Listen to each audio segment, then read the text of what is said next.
Hey Ricky, good to see you. Is it okay that the mic's facing this way? Yeah, the mic should be good. Can you all hear me okay? Is that good audio? I can adjust it. There we go. That might be a Yes, little that's better. I'm here with Nancy. She's a sweet kitty cat. We think she's a second line. We're pretty sure she's a second line cat because of how scared she is. But she's not scared today for some reason. She's on the boldness side. Yeah. Well, Vaughn said he fed her meow mix. I saw that. Yeah, is that okay? Is that against the rules? She seems fine. She seems to like it. He said that he saw the cat food had a bunch of no on it. Oh, No interesting. this, no that, no GMOs, no artificial ingredients. Right, And he right. thought, she doesn't want the no cat food. She wants the yes cat food. That's so, sweet. That's really funny. yeah. I have to go to a special place to get that no cat food. Yeah. Well, good to see you all. Let's just take a moment, and if we'd like, we can start with the format channels. Unless there's anything else people want to talk about. That was just something last week in the centers class. Mike and I talked a lot about logical circuitry, and this week we were talking about abstract circuitry. So it kind of makes sense. I know, Richard, you also talked about circuitry in your keynoting session this week. Yeah, that's Nancy there. Good. Always a fun topic. Love circuitry. Yeah. I mean, it's a good one. How is the audio? Is it coming through? Because we're kind It's of good. It's good. All right, good. Well, who here has format channels? I certainly do. Am I the only one? I guess so. Generators only. Yeah. That tells okay. us something too, doesn't it? Yeah. Well, I guess I can talk about my experience having 952. It's interesting because I was just talking with Sirach, who is here in Santa Fe. He'll be joining us shortly. And he has 952 also. And his girlfriend also has 952. And he was saying how they'll just sit for hours and they'll just kind of share the space of stillness while they're working on things. And I was thinking back, I've had two partners over the years who have 952, and with each of them, it definitely gets to a point in time where where we absolutely are just kind of sitting in that stillness and experiencing that, and not necessarily. Yay! Wow! Hi. Long time no see. Oh, how are you? Welcome. Hi. Hey, how's it going? Good to see you. Hey, good to see you. Yes. Wow, what the hell? We're doing it in here today. Yeah, have a seat anywhere on this side. It's the only thing. Hi, good to see you. Too. So today the topic is the format channels and circuitry. I can put this back so that we have more people. So we're on with Lasita, Richard, Brandy, and Ricky. And so, we're basically, it's kind of a group discussion. We can talk amongst ourselves. We can also raise topics with people online. Yeah, let's get, would you like a seat? No, I'll wait because we're expecting more people. Oh, okay. Well, then let's just wait a few minutes to get started then, just so we're Yeah. not interrupted again. We can have some casual conversation meanwhile. Yeah, No. well, you come on screen then. So at least if you're talking, it'll be people who know who's talking. Yeah. No, it's fine. We're just completely off screen. So. Where's the camera? It's back there. Is that the camera? Oh, Yeah. Okay. I was like, Yeah. casual conversation meanwhile. Yeah. Richard's waving. Thanks for coming, Kiara. Yeah, I sent you the email earlier about. So, for those who don't know, we are starting the High Desert Human Design Winter Respite, and that is starting Wednesday. But we're kind of doing some pre-event events, just building up to it. I mean, we do this every week, but besides that, we're doing a few happy hours and things. And I just met Topher, who came into town, and we met Sirach a couple nights ago. He got here, and it's really excited having people come from all over. Sirach's from Australia. So, Oh, really? Yeah, he came all the way. Yeah. From Australia just for the respite? He came to New York in the respite, but they were kind of part of his first trip as an adult to the U.S. And it Wow. was definitely part of the incentive. That's positioned so you'll be on screen. Okay, yeah, you're fine. You like to hide. Yeah. It's fine. You I like to like hide. to lurk. Red lions, yeah. Yeah. I just lurk with Nancy. I got some Yeah. good pets last week. You were gone, but If you're yeah, gonna cool. if you're gonna You talk, got you should the scoot pets, forward a little not bit so people you can see who's talking. This is Nanny, everyone. yeah. Okay. I was going to talk Okay. about petting Nancy, but I figured no one cared. Oh. He's just trying to get the cat. All right. Well, I think we should keep going because I think that people can show up when they show up, and that's no problem. Case in point. Yeah. Yeah. So maybe let's just whoever shows up late, we'll just talk to them. What's up? First. So this is really chaotic and disruptive having people just randomly come through. 5:15 weighs in. All right. Chaos! Oh my God! Please don't do that, Johnny. Look how merry this is. Yeah, except when you talk like that, it's like 8 decibels louder than everything else. Everyone has to take a step back. Okay, everyone has to sit on this side. Come on, sit on this side. You're not sitting on the bed. Come on, get over here. My job's There's a lot plenty of easier. room on the couch Yeah, for you guys. yeah. You guys can all sit over here. Oh my God. Into the depths. Into the depths. Okay, but everyone has to sit on this side. Come on. Oh my god. I was sitting behind Jenny. Yeah, Mike, you gotta get over here too. Crazy. Everyone's gotta get over on this side. I miss you. Okay, as long as you're not talking at all. All right, you gotta get over on this side. I know. I saw you once on the best day. Here, I'll put this here. All right, so I'm gonna leave and let somebody else lead today because I can't do it. No. You guys do it. You guys go. Wait, what? Yeah, I'm gonna be off for a little bit. I'll let you guys do it. I already told Mike. I said I don't wanna host a big thing. I want it to be a group discussion. So you guys have a group discussion. I Yeah, guess it's I up will to let us. you guys do it. Whoa. I'll come back again. A good preamble. All I ever hope for is a group discussion, so I'm happy with that. Well, Jonah's proposed topic was the format channels, so we could share a bit about those. Yeah, if you've got one, I've got two. you've got two. Wow. Can 360 and can they hear us though? Can they hear us? Yes, apparently even when we're sitting over there, they can hear us. So we're good. I think The it's whole an group is good. omnidirectional mic. Yeah, the whole group is good. Yeah. Cool. But yeah, tough to just have a group discussion. Hi, my name's Circuitry and I have two format channels. Which format channels do you 952 and 360. 360. 360. Yeah. I asked in like a Zoom call why I'm so tired all the time, and they said it might be because of the format channels.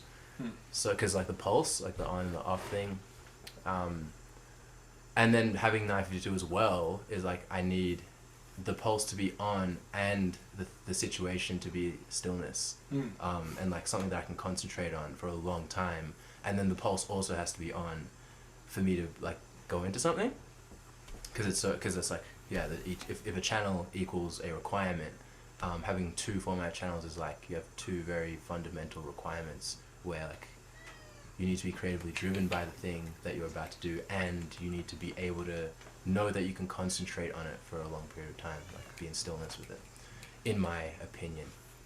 So like any other set of parallel channels, they kind of compete with each other.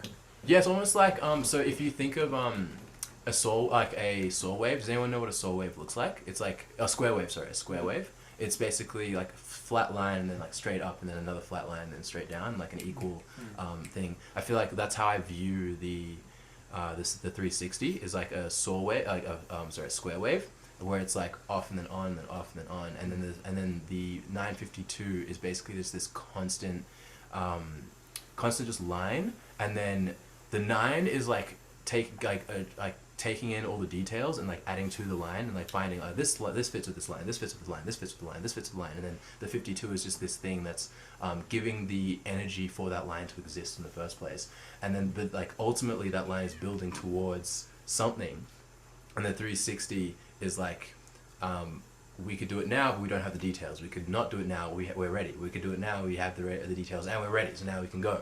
And then like that sort of goes into it. Then I also have the 53 without the 42. So I can.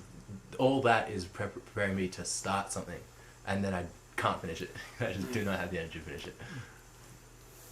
That's my experience with the format channels, at least for now.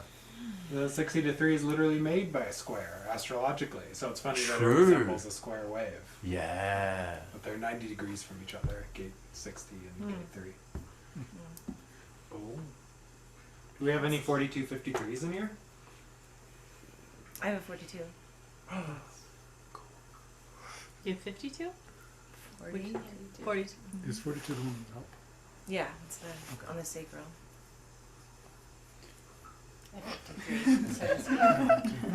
This is where we're realizing how much Jonah talks. Well, I got a bunch of questions I can throw out there. I don't want to talk. Yeah. Well, so why are format channels influential? What makes them influential? Is that a thing? I didn't know that. Because they're the basis of everything else, right? You have to go through like the cycles, and they're like the basis, like they're like the, kind of like the solstices in a wheel, right? Isn't that what they start around? Yeah, I get that. That they cardinally represent their kind of circuitry. Yeah, they format that kind of circuitry. Why do you guys think they call them format channels? How have you interpreted Format that? channels. Well, formats are like in a computer. Like when you format something, you're deleting everything so it's ready for a new thing to come in. It's like if you're formatting a USB. When you're formatting a USB, it's because, let's say you're going from Windows to Mac, and then Mac is like, I don't understand what this format is. Right. So you got to like reformat it so that I can understand it. And if the only constant in life is change, then format channels being a very important thing makes sense. It's like 360 being a off and on is like when something's wrong with the computer. I don't know why it's all computer for me, but when something's wrong with the computer, generally the first thing that we think is turn it off and on again. And then there's beginning, end, middles, ends. Yeah, it feels like it's like the energy to do all the different like if there's abstract circuitry and that's beginning, middles, and ends. The format channel of beginnings, middles, and ends is like it's almost like the whole idea of the circuit within a channel, so that there's like just if all you had was the drive and then the response, you could get everything done. And like you don't need all the other circuitry to do the fundamental idea of what that circuit is doing. And then like the 360, if all you need is the creative drive, then like you've got it. If all you need is the concentration and to understand logic, then you've got it. And it feels like these three channels by themselves are really powerful in doing the thing, whereas the other ones are like flavors of the three different format channels. Like the 35, 36 is specifically experiential abstract sort of things, like you pull knowledge from the experiences, whereas 53, 42 is literally beginning, middles, and ends. It's literally the whole idea of the abstract circuitry is in that one channel. And then like 6124 is like the esoteric knowledge of like individual inner truths, but then the creative drive from 360 is, it doesn't really matter if you know or not, like you're creatively on or not. And then the 952 is, yeah, again, like if logic is doing things over and over and over and over again, if you speed that up to a certain point, it eventually just becomes this like still mountain. It's just this thing that is so fast and so repeating and so driven and so methodical that all you have is like the stillness of logic.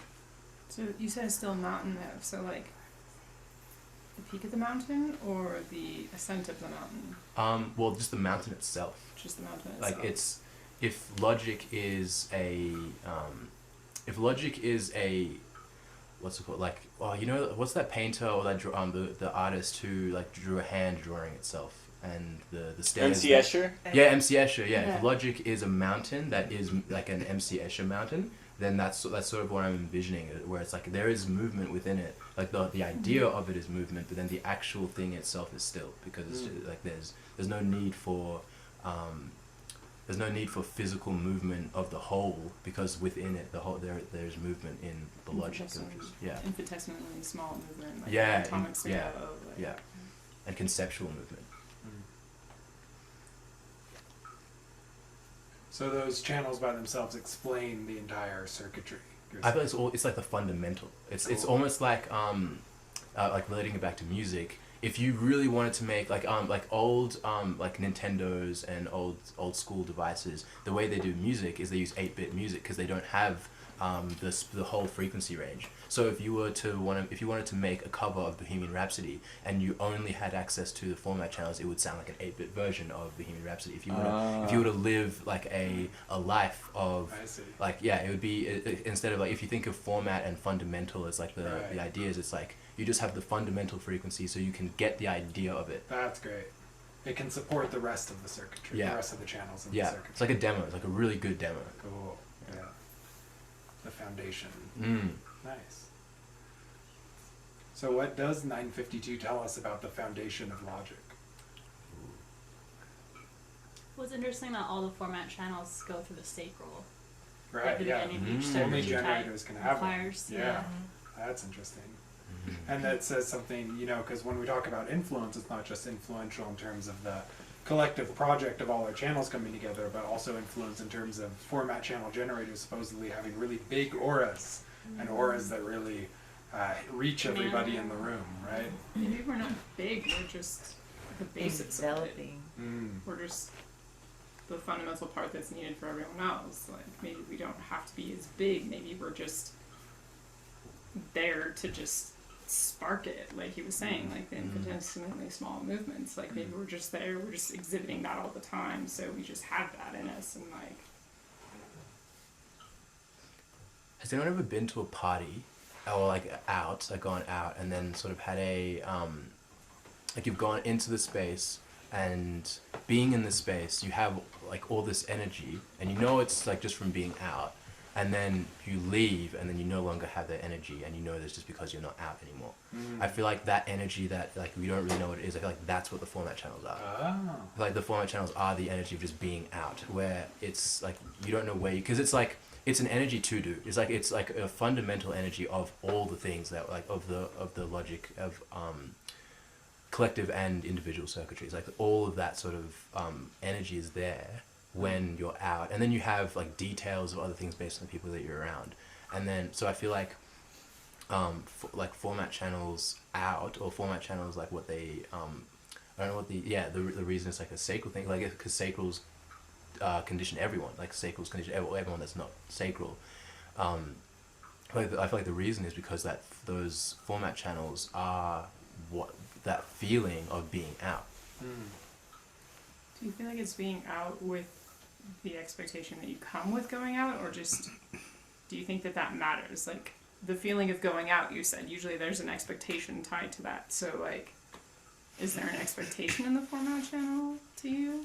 Well, I feel like expectation is a very like not unnecessary thing when it comes to anything other than tribal circuitry.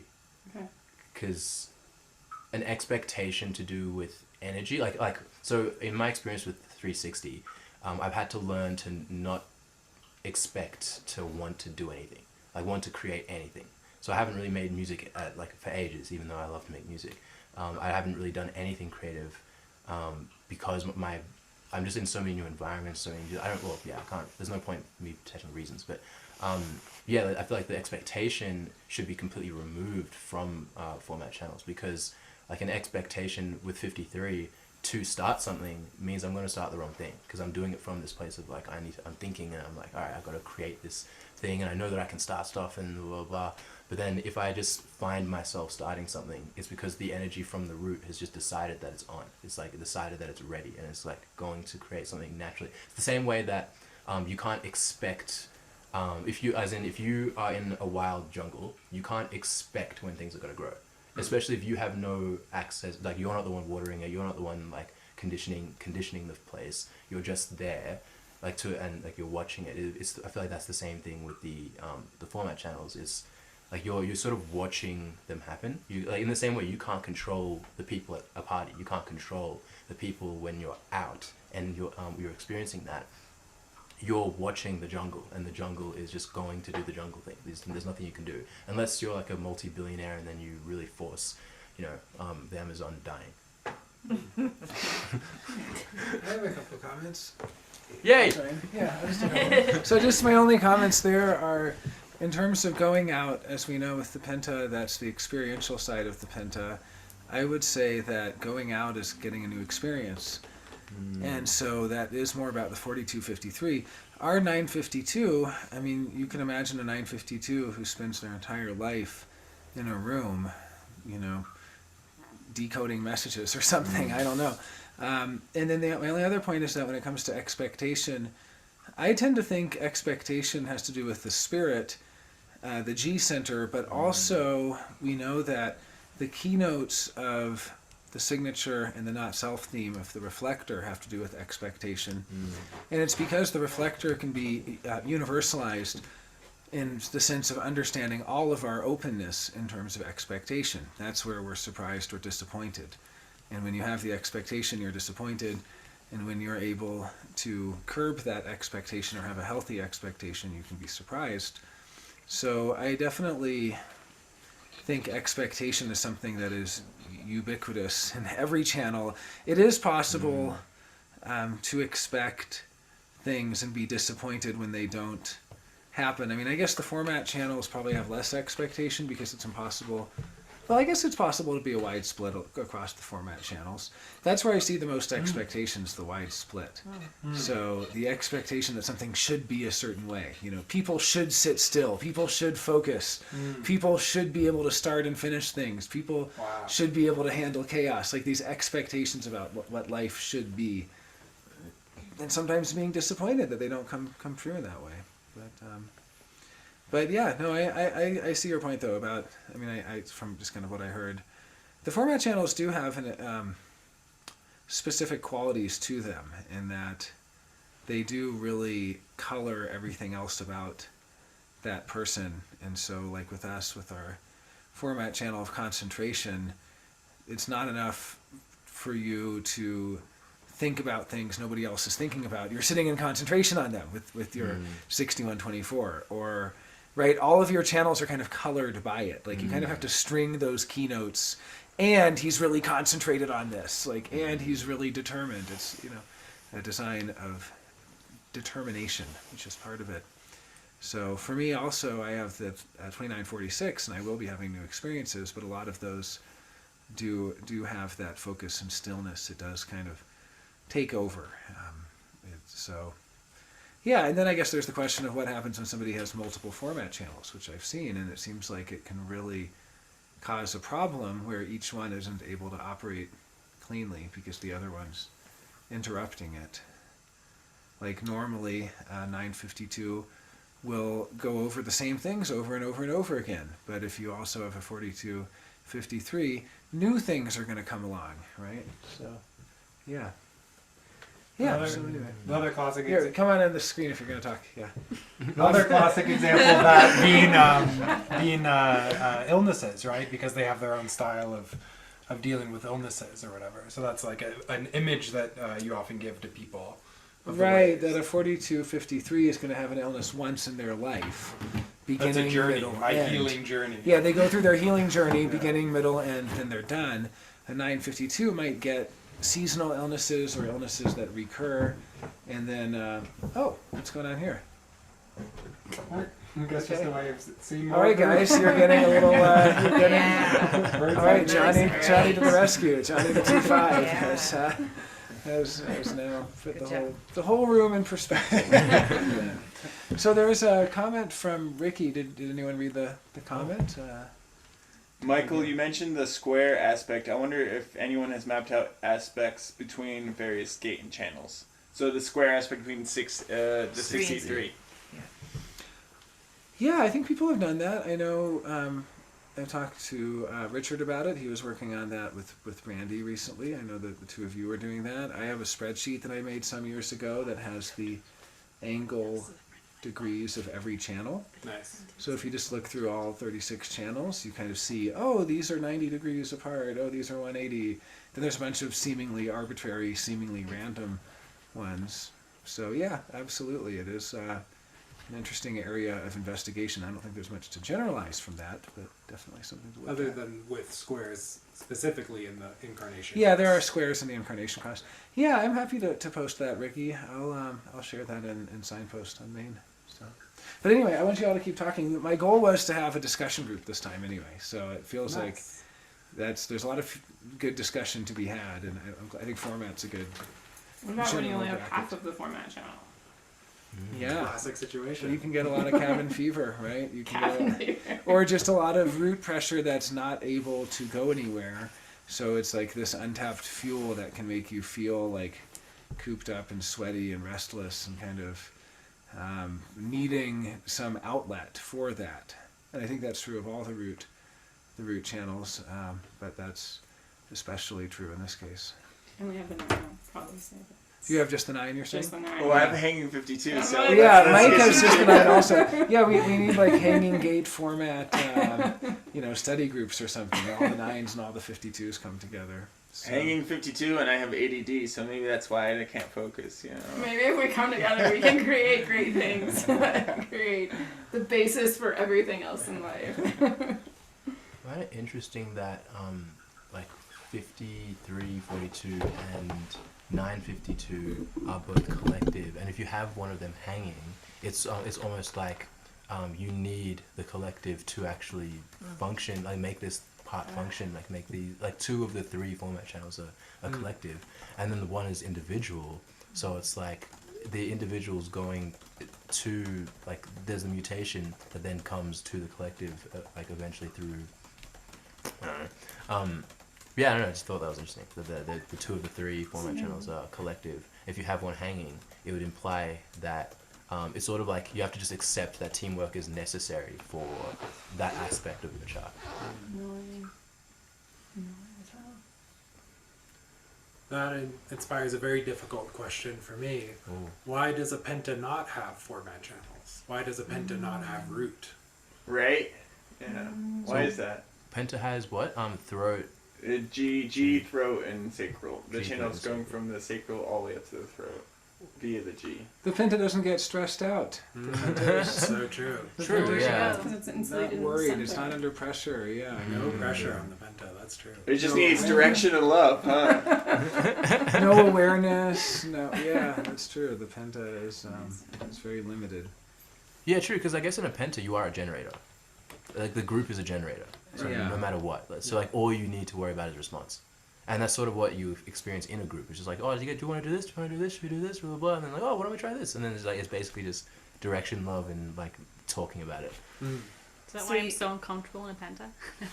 I'm a root to spleen. Well, I had a question for you from last week. This came up.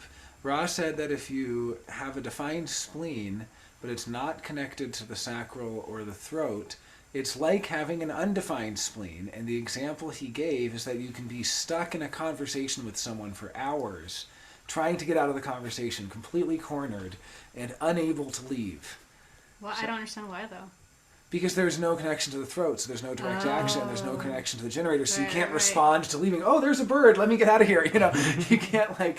you just kind of get trapped. Or like sometimes I realize that it's like anything that's splenic, it's like you have that moment where you could leave, but then if you lose that moment, you're like, God, I gotta wait till the next moment.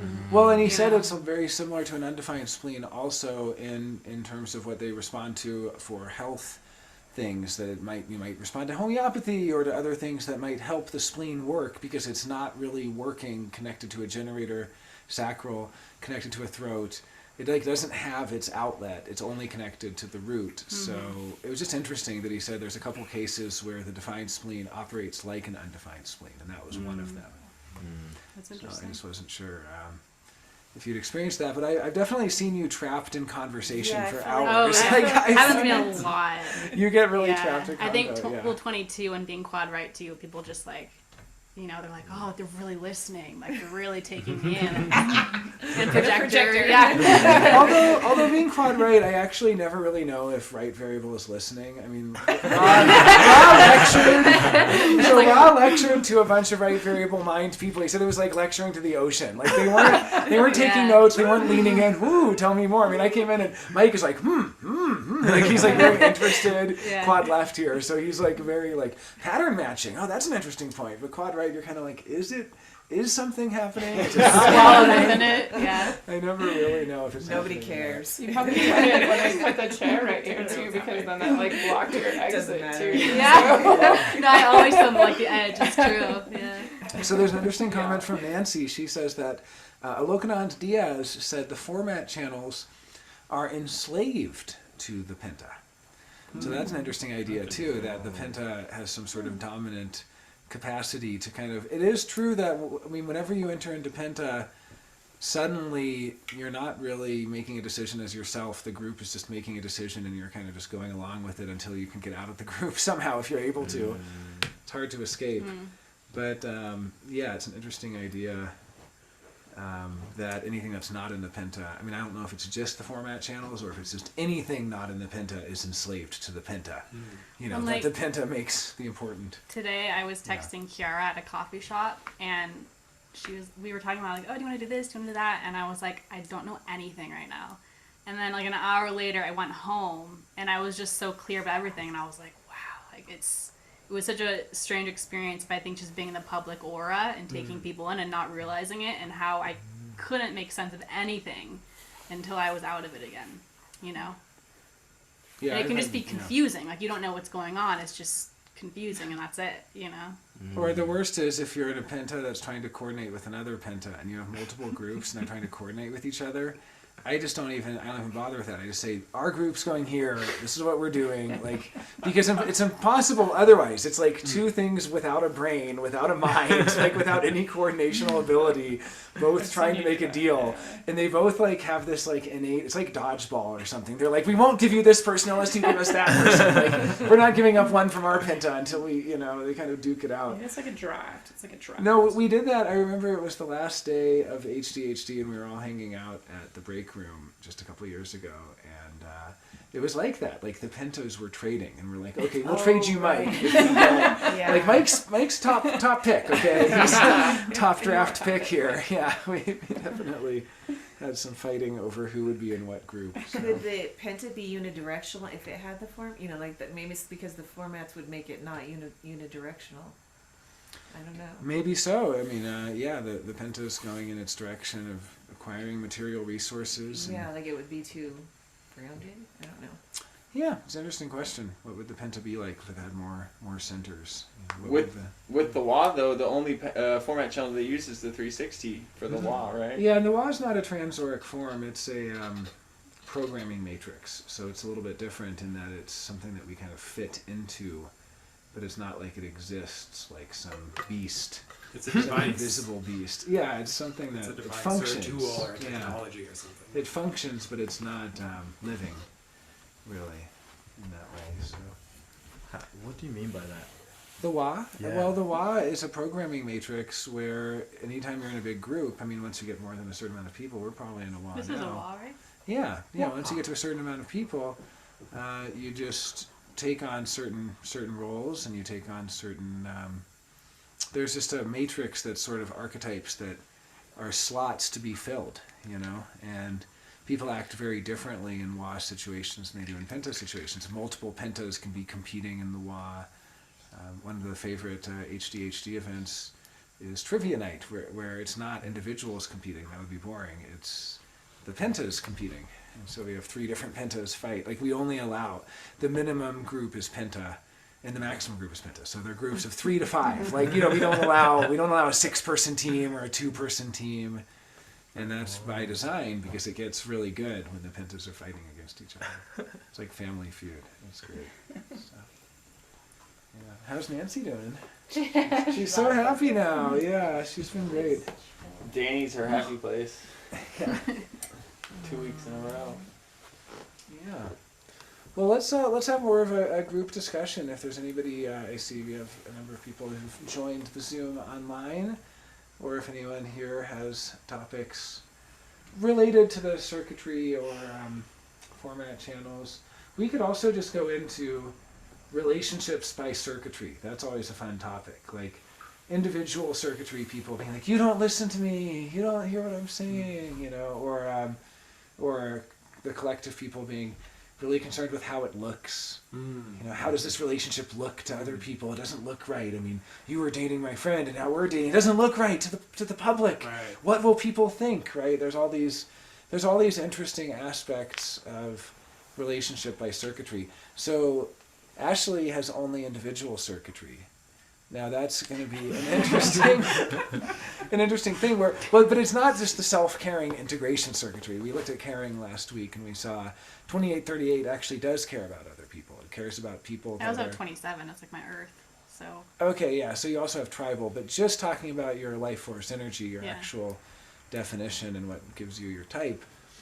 2838 cares about people who are important to them and who they like.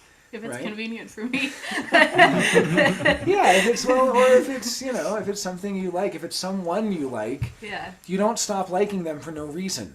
The collective will stop liking someone because they've been there, done that. The tribal will stop liking someone because they don't hold up their end of the bargain. The individual actually has the ability to like someone indefinitely because they just happen to like them. It's just the kind of, it's just like, this is the kind of person I like, this is the person I like, this is the music I listen to, these are the clothes I wear, I like what I like. It's very empowered in that.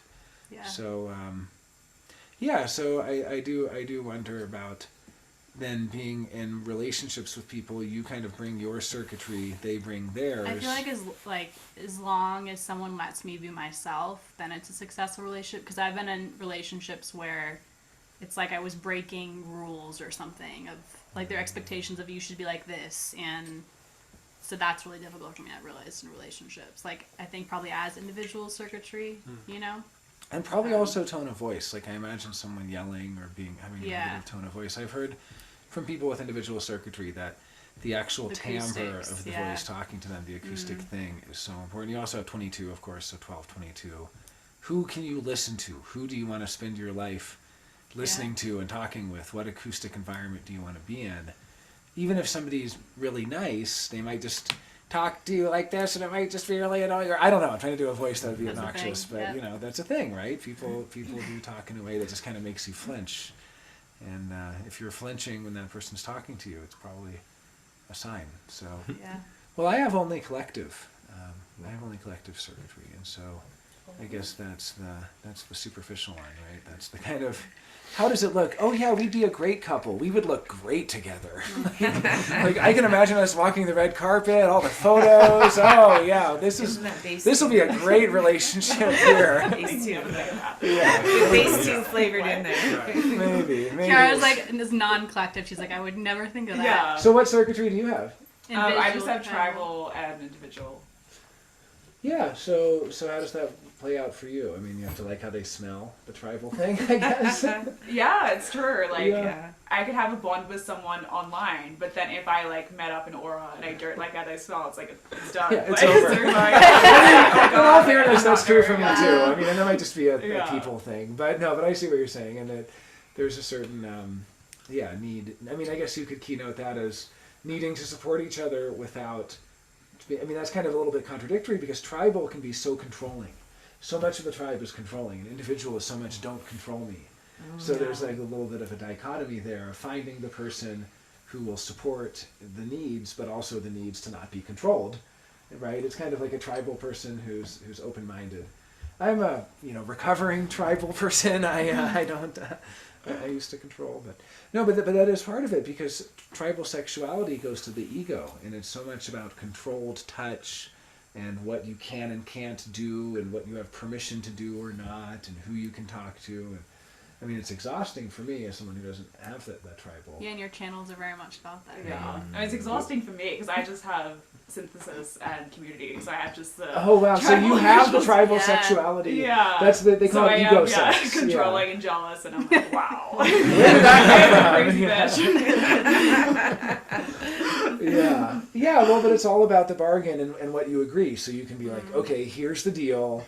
At a party, you can talk to this person. You can't talk on the phone. You can't. I mean, it's like there's all sorts of rules. I mean, we were just talking about a couple the other day where they had an open relationship. This is so tribal.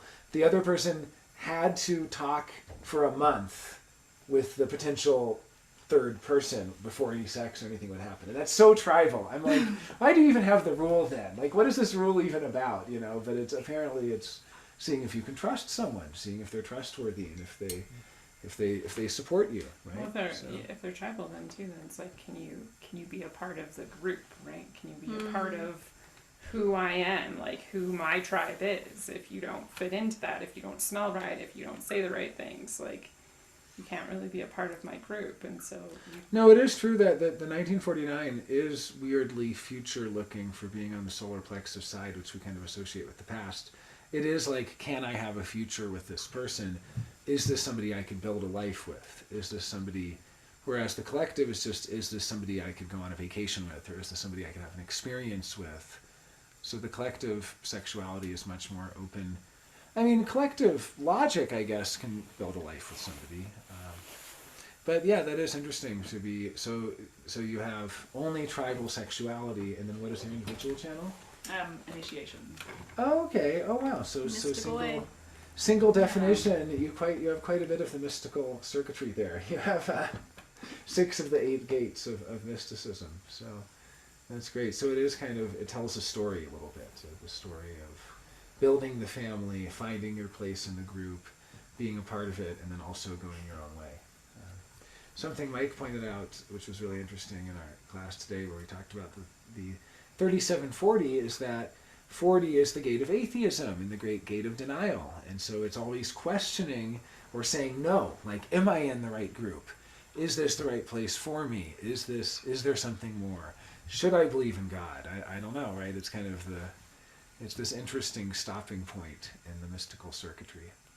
They'll often color it different on the charts because the mysticism isn't actually in it. It bridges the mysticism of what's before and after. Yeah, it bridges the mysticism. Very interesting. how does Yeah. it bridge the mysticism? Oh, 40 I don't know. That's good. That could take some unpacking. The question right? was, how does 2551 or how does 3740? 3740. How does 3740 bridge Bridge mysticism? mysticism. Well, it's because 1949 you have mystical experiences. 2551 you have mystical experiences. 2010 you have mystical experiences. 3740 you belong to a group that bakes cookies and like gives them out at bake sales. Like it's a very different, like it's kind of the odd one out of Right. like the mystical circuit. Like you're building the congregation, you're building the collectives. Are you building the congregation, or are you supporting the congregation once it's been built?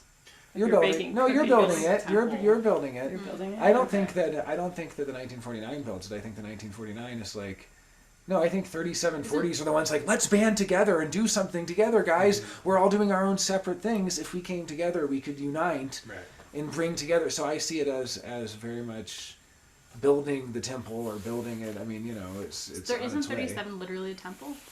Is that one of the... I think one of them is. The keynote for the temple The 40 is is the as temple. 46. Oh, it is. Well, but 46 is the temple. Right. in the- But for the this keynotes. cross of Come planning, on, body. 40 is 46. Oh, 40, right. So gate 40 is the current key in To our the temple. current okay. cycle for the temple, which is what is saying that. So the temple is the body. Gate 46 is the temple. The key 40 is the gate of aloneness. So what it's really saying is Oh, we're we like pray in our worshiping aloneness. right? We worship in our aloneness. So I can finally have my space, something that humans haven't gotten at different times in history. Wait, and that's changed in 59? This is In kind the of, new you know, this is cycle? more Yeah. of a global cycles Interesting. discussion. I don't know that everyone knows the global cycles. I mean, it's certainly interesting to talk about. Yeah, gate 40, line 1, through the precession goes to gate 59, line 6. So normally you see the story of the one night stand moving to the marriage bond. But what we're seeing, because it's a regression, it's a movement backwards because of the precession of the equinox, we're seeing the dissolution of the marriage bond and like Tinder culture, hookup culture on the rise because we're moving into 59.6 as a global cycle, which keynote is the one night stand. Yeah, so, which is funny that that's tribal. It's like we don't normally think of tribal circuitry as being, you know, that seems more collective or something, right? Well, all 6 lines are over it. So we're moving into 59, line 6th. Which is over that, but it's still looking at tribal. It's Right, like, right. but it's just interesting, yeah. Yeah. Well, and it's also like the 6th line of 59 is like all 6 line about perfection in a way. So it could be perfection for a night, or it could be perfection forever. But the perfection could start with that one night. Does that make sense? Yeah, it could be the perfect bond or enjoyment. Right, no, it makes sense. 59.6 still has a soulmate connection. And a lot of times 59.6s think early on that perfect night will lead to a perfect relationship, and then they get over it, and they kind of that's one where it changes radically. So The way I think of it is a temple is really a refuge. So as long as we've been alive, the temple being aloneness, it's like aloneness is the refuge. You're alone in your room. You can do whatever you want, especially because you have the internet, and especially because you have whatever you want in your room. You have so much access in your aloneness. You really get to worship your aloneness. And so it's like maybe, because we're also kind of moving into this age, not to go into global cycles too much, but we're clearly moving into a sort of disembodied age of alienation and atomization and stuff. So it could be that the ability to even access a one night stand that has any degree of intimacy in it is like very rare, and it's kind of like an oasis in your like interactions with people to actually be able to get to a place of intimacy with someone else. It's going to be like as much of a relief as it is currently to just be alone. Well, it's also So- if we look at the sacral gates, there's certain requirements that are placed on intimacy, on any sort of coupling. So 34 requires all the work's been done. 9 requires the details are there. You have flowers on the bed or whatever. Candles are lit. Each of them. 29 requires there's a commitment. 59 is actually what breaks through all of that, and is basically 59.6 is about finding intimacy in like a war-torn country where bombs are dropping. It's like being able to ignore all the chaos in your life and still have sex and not be distracted by all that. It's the only gate that can do that. The rest of the gates, 5 is like, it has to be on the rhythm. I mean, each of the gates has a certain requirement that it places where it's basically preventing sex from happening. 59 is saying, take it where you can get it, because in the future, we're not going to have the stability. All those 5s don't get to be like, oh, it's Tuesday night. Like, sorry, it's not not a Tuesday night kind of thing anymore. You don't necessarily know how to commit. You don't necessarily have... No, that was always something that we did at HDHD. That was a lot of fun. We didn't do it this past year, but the HD After Dark, where we would see who has what sacral gates and kind of what are their like you have 5, so for Johnny it's like, oh, it's Wednesday, time to go on.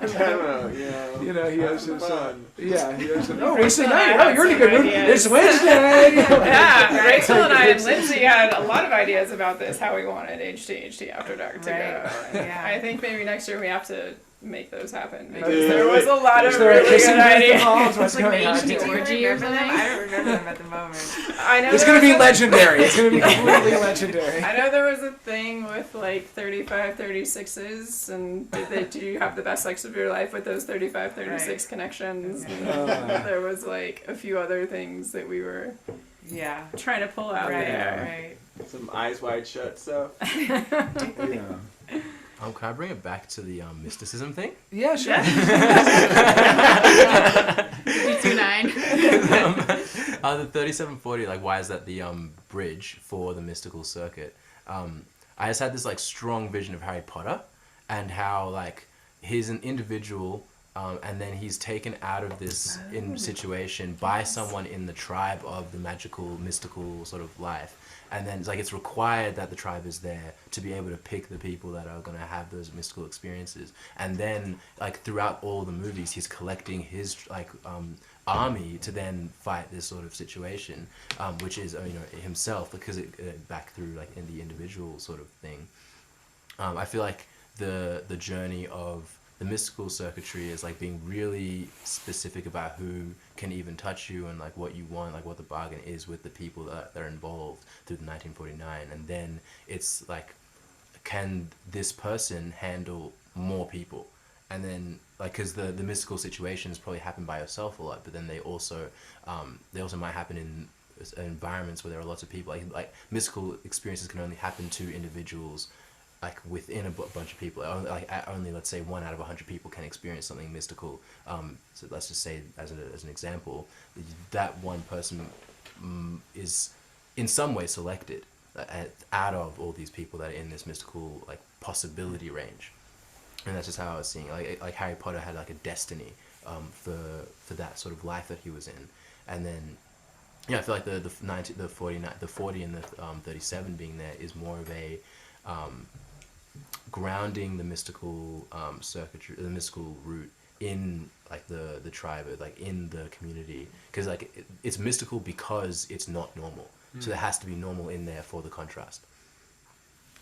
Or it's almost like you can only be truly mystical if you can find actual mysticism within our like enforced religion or whatever, within our conditioning of mysticism, or like whatever prescriptive, you know, you go to church, you go to the religious institution of the 3740 that welcomes the outsider or whatever, come in and hear about mysticism.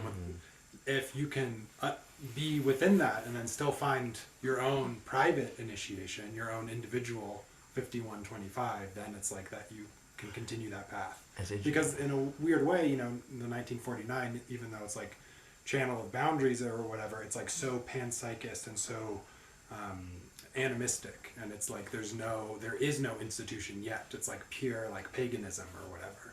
So it's like first you have the paganism and the animism, and then you have the institution of the church, which is kind of forgotten where that original mysticism came from. And then it's like in that environment, can you find again for yourself?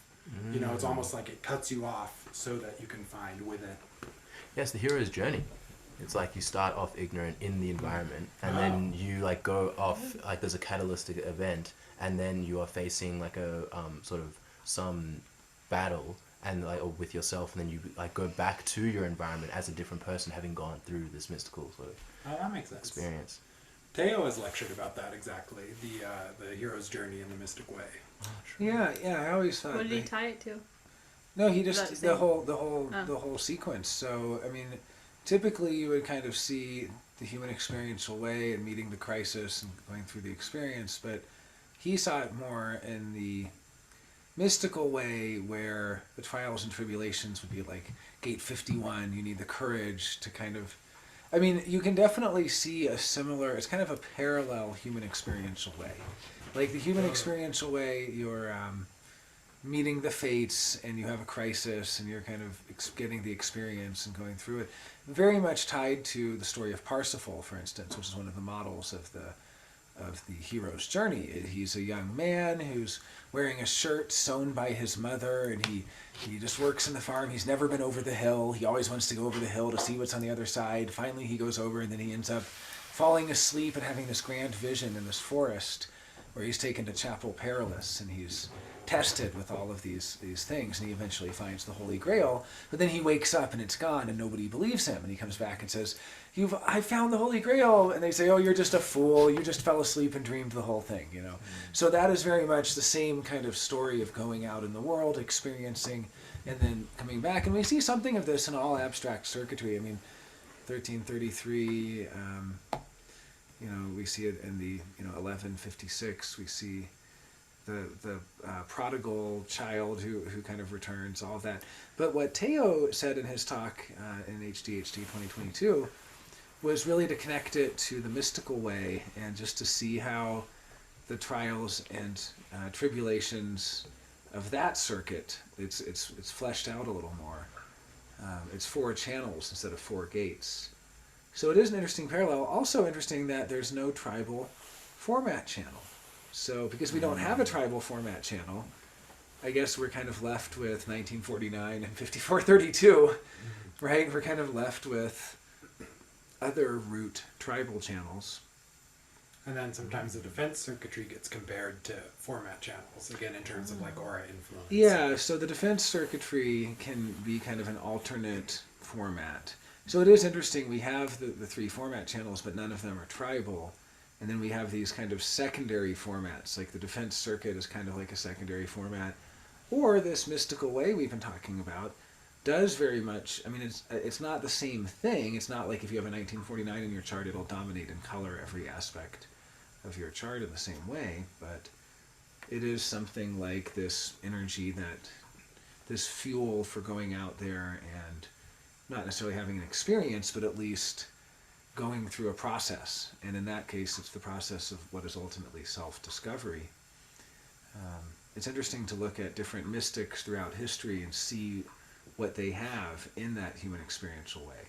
It's very rare to have 6 gates in the experiential way, by the way. I mean, there's around a 1 in 3 chance of having any one gate and there's 8 of them total. So most people have 2 or 3, but to have a lot is definitely interesting. And it could also be not necessarily that you yourself have these mystical experiences as much as you are there for others who don't have anything in that circuitry, so that they can get that from you. They can know what it's like to be part of something bigger than yourself. They can know what it's like to have this animistic experience of nature as God and so on. It's like something Mike pointed out is because he has 1949, when he goes out to nature with people, they are conditioned by that to see it as even, to be more sensitive to it, because it's such a sensitivity, right?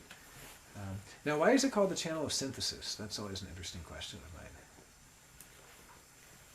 I'm asking you because you have this channel. Why do I think so? Well, it's got interdependence, right? So it's like it's so much more about processes or whatever, and it's sort of the arbitrary demarcations of like where something in an ecosystem ends and where something else begins, right? It's like what makes that a separate animal from this? What makes that a separate? So there's like this synthesis. It's kind of like whatever you're involved in within your ecosystem at a given time. It's like you synthesize into that like ecological process or social process or economic process, whatever.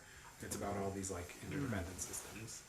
So it's sort of like what we, a human being or an animal or whatever kind of becomes like an organ in a bigger animal by participating in an interdependent process. It's synthesized. It sets the boundary, and then because there are boundaries, there are different things that then can synthesize together. Yeah. You're talking about like the 49 and how it comes down and. Yeah, it stands for principles, and this will not be that. We don't let dogs eat at the table, or we don't let, I don't know. Yeah, exactly. Yeah. So the 49's there, I guess, because all that melding is in the 19, but there's still a melding. It's like if you've got the whole channel and you go out, like you're mostly moved by the tree because you like think that you're in the tree or whatever. You think that you and the tree are the same thing a little bit. It's not typically as like conscious as that. There's just sort of enough of an affinity, enough of a sympathy there. So much of a sympathy that there's sort of a synthesis of the beings involved in that process of witnessing or whatever. It's usually like a more subtle example than that.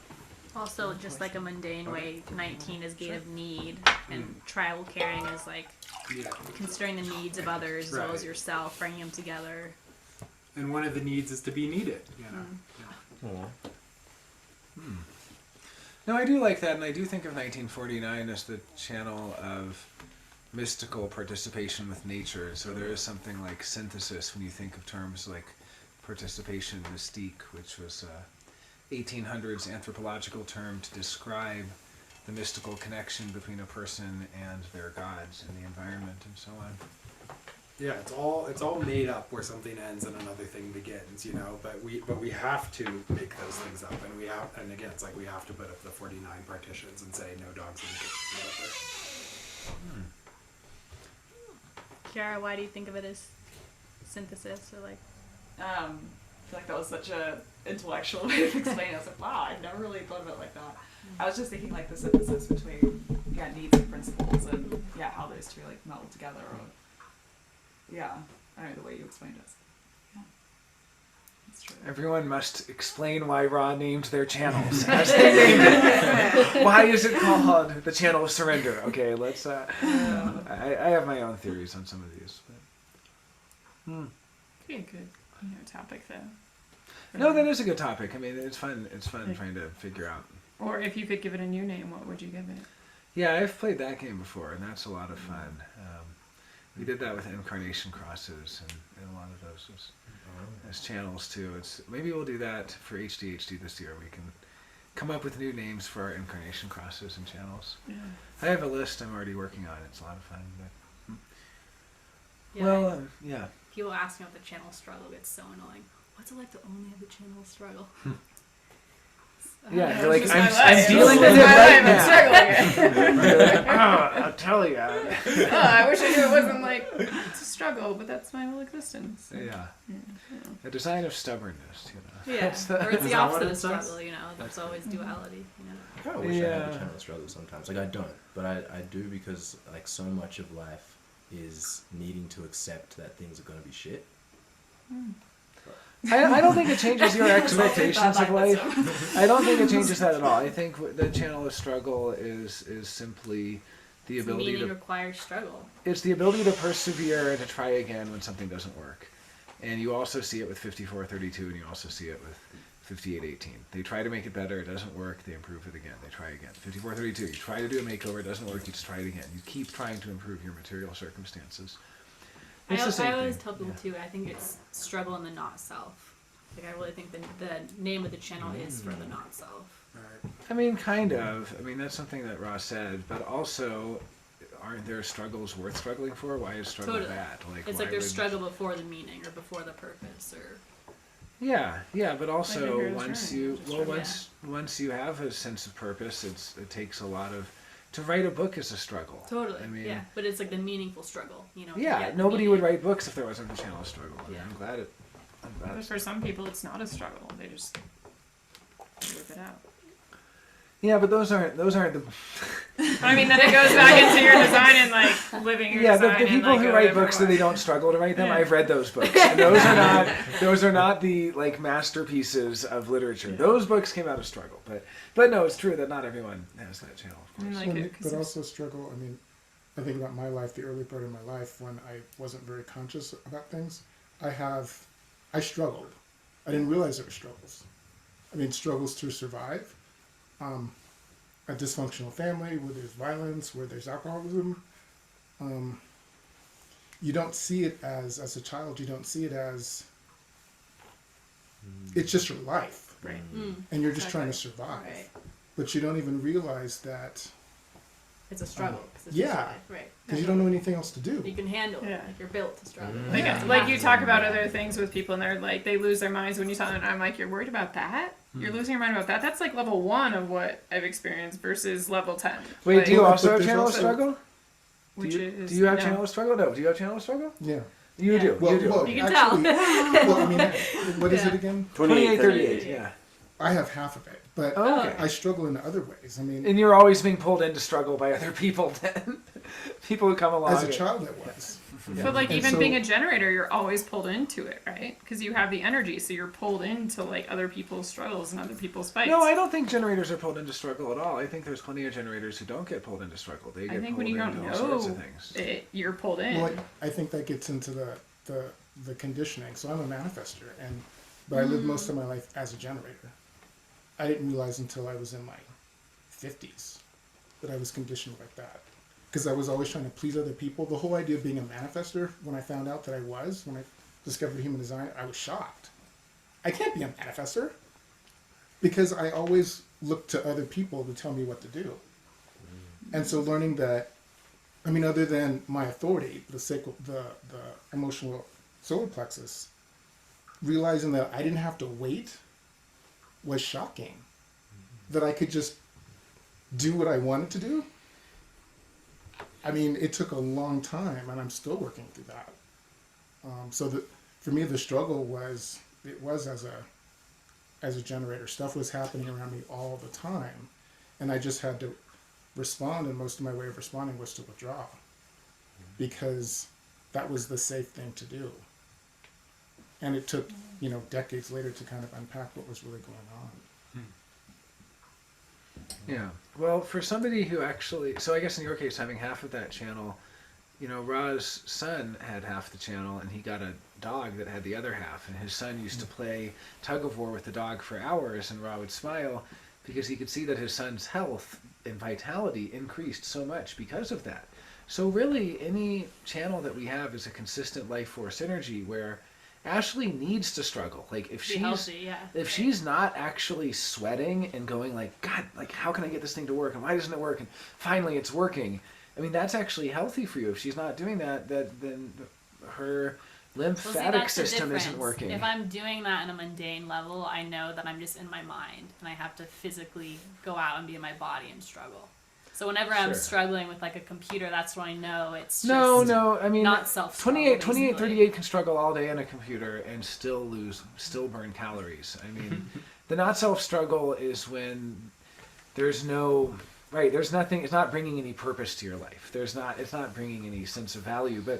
But I mean, there are plenty of people that, I mean, I have 28, and I know that around Johnny, who has 38, we will struggle, but when we persevere and make it through, that we actually get the success of, whew, we made it. And it's like, I'll actually be sweating. Like, You guys I will just be did that with sweating the firewood. sometimes. Like you guys were like, "Oh, the firewood. We have to Oh, go. We that's have to nothing. do this." That's You what haven't I seen. mean. That's You haven't seen an hour of us programming, No. trying to figure Programming out or where the bug playing is. But I mean, Elden that's Ring. like a minute example of that, right? And then Yeah. you guys got through, and you both just like had this like weight lifted off of you from it. Like, Yeah, no, that wasn't too bad of a struggle. I mean, the struggles are generally just where you have to keep trying and keep persevering, and so we just kind of have to ask, why are some of us here to persevere and some aren't? We have that life force energy. I mean, I really do see the channels as what you do to increase your vitality. So literally, when you do your channels, you get healthier, you get more vital, you get more alive. It's like you can see someone who springs to life, and you're like, this person just seemed like ready to die a moment ago, and now they're just so excited and so animated and going on. That's not just the not self. That's not just the openness that amplifies. Obviously, that can be, right? That openness. But what did she do? Is she biting? Just like, Oh, she bit me earlier. Yeah, she lures you in, and then she has gate 21. Be careful. But no, I'm joking. I'm joking. Do you know? But no, she doesn't. She doesn't. The animals can't have that. It's just a little joke. But yeah, my gate 21 peeps will know. But no, it's, I mean, yeah, these are just. It's like some of us came equipped. Something in your life purpose can only be fulfilled through struggling. Like you have that ability to just keep trying where others would give up. Right, but also knowing like, is this worth the struggle or not? That's, you know, I've noticed like I've gotten much smarter about like if someone tries to start a fight with me, I just walk away. I'm like, Yeah, this are isn't you fighting worth because it, of you know? undefined ego? Are you fighting because Yeah. of something else? You know. Sure, that's true. I'm just saying you're equipped to never give up. Other people who have undefined root, I want to tell them, give up.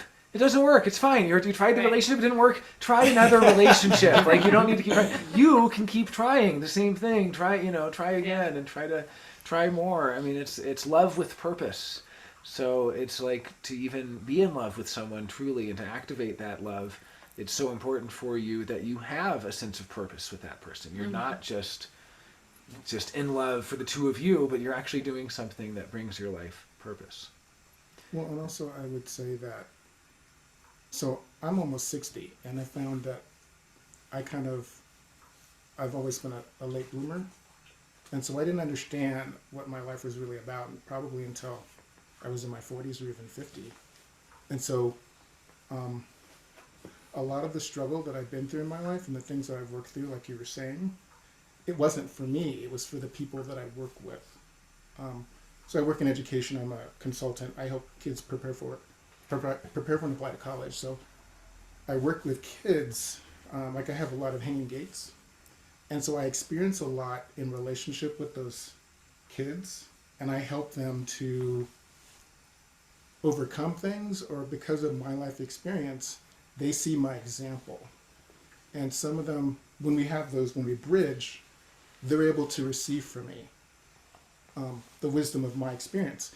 Kids that don't have the other side, yeah, they're not hearing it. Mm-hmm.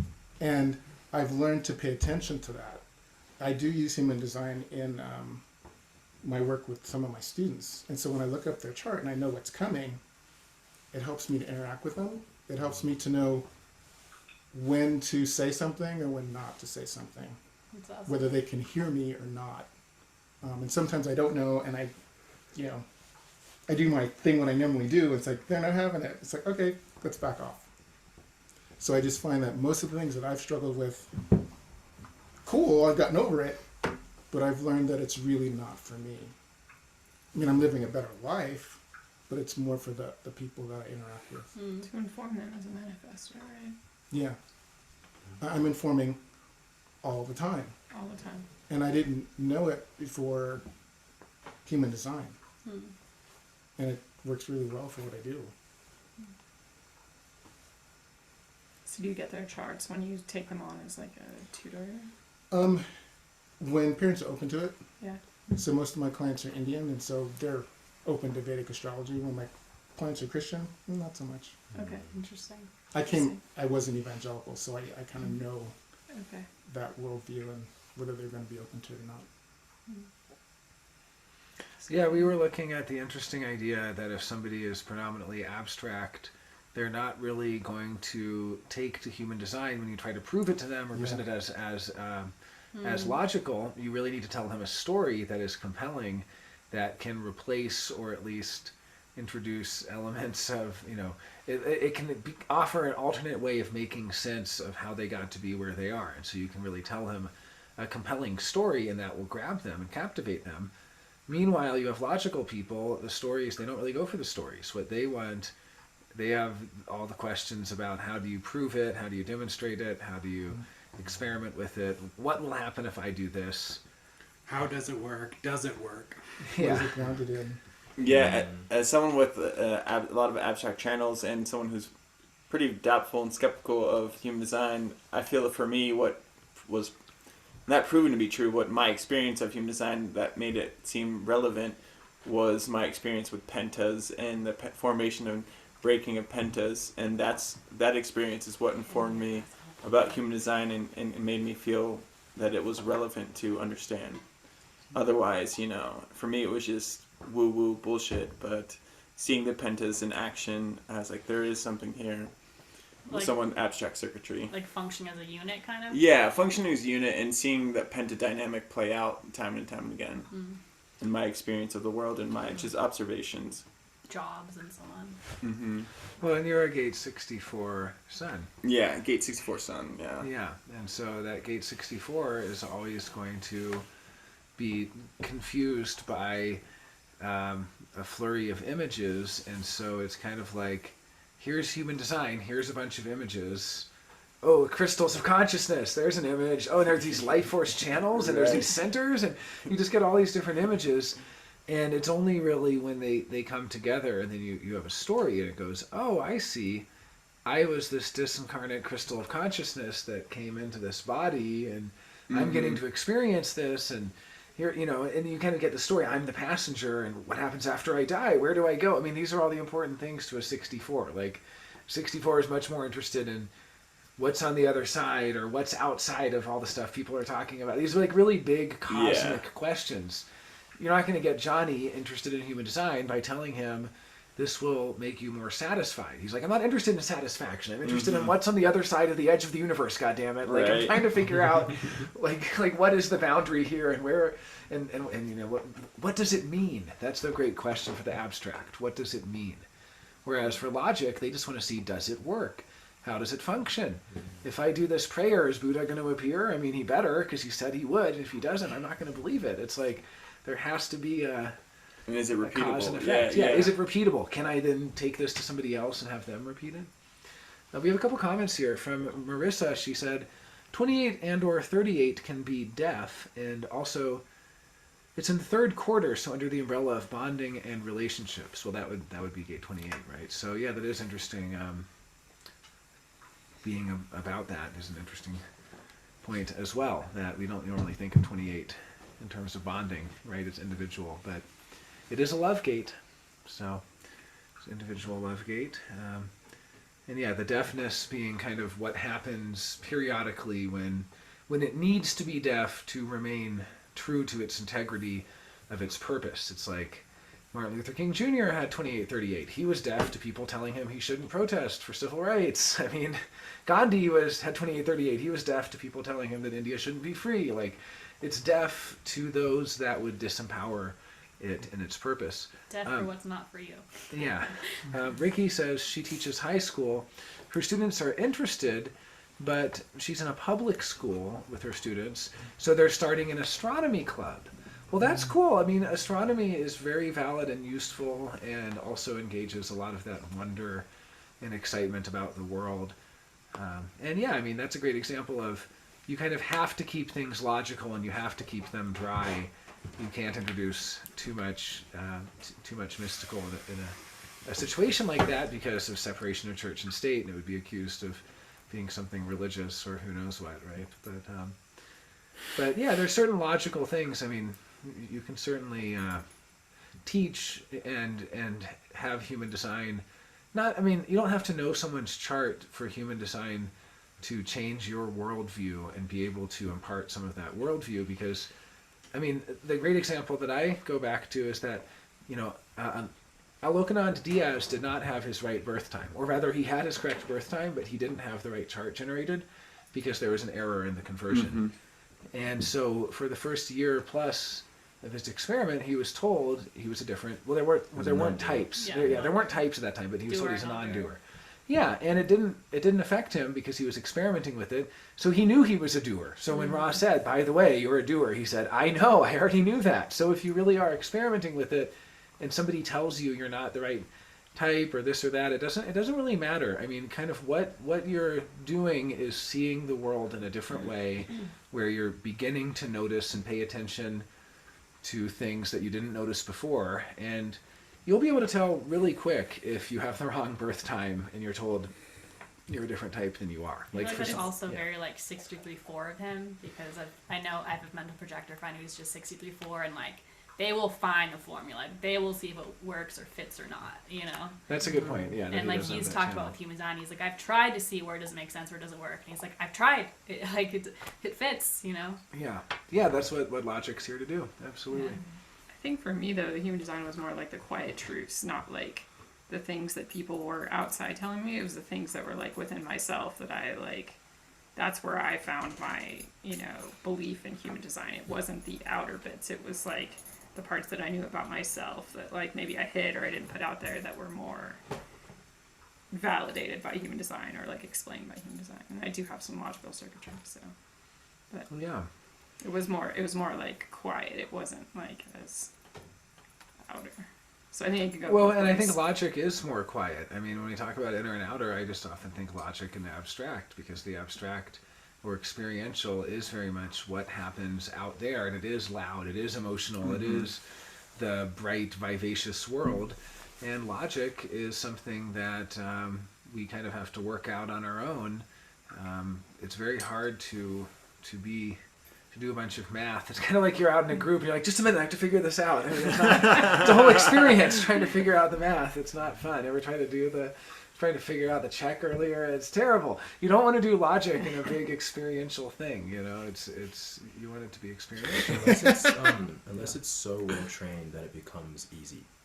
I feel like logic is one of those things where it's you to do logic well. Like the reason you do logic, like the reason you practice guitar, the reason you do the slow practicing of things is so that in the moment you can be fast. It's like the reason logic is so important still in our human experiences, because in experiences, like the reason things flow is because everyone's practiced without knowing. Like everyone's practiced all these things. Everyone's practiced this conversation style. Everyone's practiced this like doing of the bill. Like the next 15 times you have to do the bill, it'll be easier and easier and easier and easier until it's to the point where it's just like, all right, let's just do this, and then it's just done. And like, because the logic wasn't that one moment. The logic was all the moments before that you were like figuring out, oh, this thing didn't work, this thing didn't work, this thing didn't work, this thing didn't work, and it's just like the way I see logic is like a really heavy train starting, and then like because it's like everything has to be right before it starts, otherwise we're going to start and it's going to end. So like we can't have it end. We need this to be an infinite loop. We need this to be one of those like mechanical wire things where if you start it the right way, then it just keeps going infinitely. Like you have to design that, you have to think about that. All the steps up until you start are the logic, and then when you start it, that's like all the logic has to have been right for it to be easy. And then when it gets easy, it's like logic doesn't even matter anymore, but it has mattered. So it's like it's like logic is like before the experience. Like the logic is the foundation of the experience, because you don't even realize the houses had to be built for you to have that experience in, and that's all logic.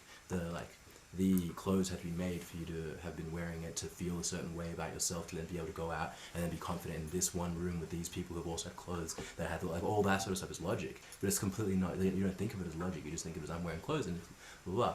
So I feel like logic is like the precursor to an experience. That makes a lot of sense. But you also need experience for it to be logical, to prove itself to be logical. I feel like we need experiences to fuel life, so that you even want logic is. I feel like logic is you a want logic. Yeah, logic is like we wouldn't have logic if experiences weren't worth it. We wouldn't have logic if we wouldn't have logic if as atoms it wasn't fun to go have this solve this problem and then create this new thing, and then that creating the new thing bumping into some other thing created different problems, and then like the experience of all that was like, well, how can we not have to deal with these problems anymore so that we can have new problems together? There's a New problem. there's a great Sounds movie. Experiences. I don't know who's seen Old Boy, the great movie. Oh, by love Old Boy. Park Chan-wook, but this guy is locked up for 15 years. He doesn't know who his captor is. He's just locked up out of some sort of revenge. He's done something to someone. He's given 15 years to figure out who he screwed over or who would want to get revenge on him. The whole time, he basically just like works out and practices martial arts and just gets like really based And in eats the himself. same food every day. Yeah, but then he's like punching the wall and like working out and all this stuff. And finally he gets out and he gets jumped by some, hooligans. And the voiceover is, can 15 years of practice be put to work? It can. And he like totally kicks their ass, he like completely demolishes all these guys because he just spent like 15 years in a room just like shadow boxing. But that's Logic. It's like Logic is always wondering, I have 15 years of practice. Can I do the real thing? I've played the song 1,000 times. Am I going to choke when I get on stage in front of, or, I've memorized the lines. Can I play the part? And that really is the move from the logic to the abstract, the experiential. But yeah, that is a big part of it. And of course, they interplay, and logic is the repetition of experience, and experience is the ultimate outcome of an experiment. And yeah, there's going to be a flowing into each other. Really, a lot of philosophical debate is about the logical versus the abstract. And is it possible to repeat something really? Like, what is repetition versus experience, which is always unique? Yeah, there's a lot of questions about It's interesting because like experience can often be like very not unique. Experience can be like I feel like there's certain phases in people's lives where they go out to within a certain environment or a certain group of people, and like every single time is the same. Like even though it's like all different. Like, but it seems the same from an outsider. Like I look at the sports games, I'm like, these are the same game. It's the same thing. To them, it's different. Each game is like, what team's gonna win? Because there's logic. Because it's different because of the logic in it, which is kind of interesting. It's like, but, I guess so. I'm talking. I guess like from the tribal nature of it. Yeah, as well. Yeah, The tribal nature really changes it all. I guess where I'm coming from for like with what I was saying is like, let's say you go to a party with these specific types of people, and then you go to the party again, and you're realizing, oh, we're just having the same conversation. It's the same. We're gonna sit down. We're gonna do this. We're gonna have this thing. We're gonna do this, and then we're gonna do this, and you can just really see exactly how the night's gonna go. And if you're not interested in it, like if you're no longer excited by that, then it feels the same. Then if you are excited by it, you could do the same thing over and over again. And that's why I feel like abstract and logic like pair with each other, because like excitement and passion and drive is what fuels that. Like that's what, and there's more that fuels the abstract stream than the logical stream. So I guess that's why logic isn't considered as the same as abstract, like as experiences. Yeah, practicing an instrument for ages is very similar to going to a social event and having like for ages, like for years and years and years, going to the same event to like build status and stuff. You're doing the exact same thing. You're repeating something over and over and over. Yeah, you're not really having a new experience. You're really just honing the craft. The other channels that you have, maybe that's satisfaction to you. Oh yeah, that's what I guess that's maybe the it's. philosophy. I mean, but if depending on if you have other channels, maybe you get into this penta or whatever, this group But situation. I definitely noticed, like, so I had two friends who were both 4816 single channel projectors. I showed a lot of people VR. Most people want to see a lot of different VR. Oh, show me the globe. Oh, show me the world. Let's play this game. Let's play that game. They started playing a game and only wanted to play that game for like 2 hours, and every time they would play until they got to a stopping point, had to start over, got killed in the game or whatever, came back, and then they get past that challenge, go back, get past the next challenge, go back, get past the next challenge. It was like rinse, repeat, and by the end of it, they were like ninjas who were taking turns and both kind of competing and outdoing each other in this problem solving. I mean, I guess I see logic as willing to undergo the same experience as long as it can have something to try to improve or do it better. It's like Groundhog's Day is logic. The goal is different. It's like I'm going to keep doing this, but I'm going to try to make it better. I'm going to find a way to figure it out, solve it, do something more. And what would the end goal of abstract be? Well, the end goal of abstract is to have a new experience. So they're sick of having the same experience. They don't want to go to the same dinner party. They don't want to have the same meal. They want something different, something new, something exciting. Isn't that sort of the same thing? They want to feel something. Like figuring it out is getting the next step, which is a new thing. I guess so, but yeah, no, it's a good zoomed question. out in a different But way. I think that the abstract wants a feeling that they can be sated by. They have a hunger for the feeling. It's very connected to the And- solar True, plexus. yeah, because I guess that's That's right. their And main right, awareness so center. they're hungry for a new feeling, or even just a feeling that they can. Maybe it's a feeling they had when they were a kid, they haven't had since then, and they're hungry for that feeling. And the logical is Safety, really security. with yeah, this well way. that and The logical perfection, is improvement. Also testing it. If I show up at 6:30 instead of 6, what will happen? Yeah, or you And that's say- like the abstract then too of like changing it. right. If I change the experience, if I tweak the experience for people, but yeah, it's definitely the logical person will be thinking, what if I put the chairs on this side versus that Yeah. side, and so on. It will be. It will be a To little get, different. but again, it's to get to that new experience, to get to that the next evolution. Well, or just right? to improve it. I mean, I don't think a logical person cares about the experience. They care about. I mean, you can tell a lot of them don't care about the experience because of the stuff they designed. Like, if they actually thought about what it's like to actually do it, half the stuff out there in the world wouldn't be designed that way. There's a whole book about the design of everyday things, and it shows just how idiotically most things are designed. And it's because some logical person didn't think about the actual experience of using it.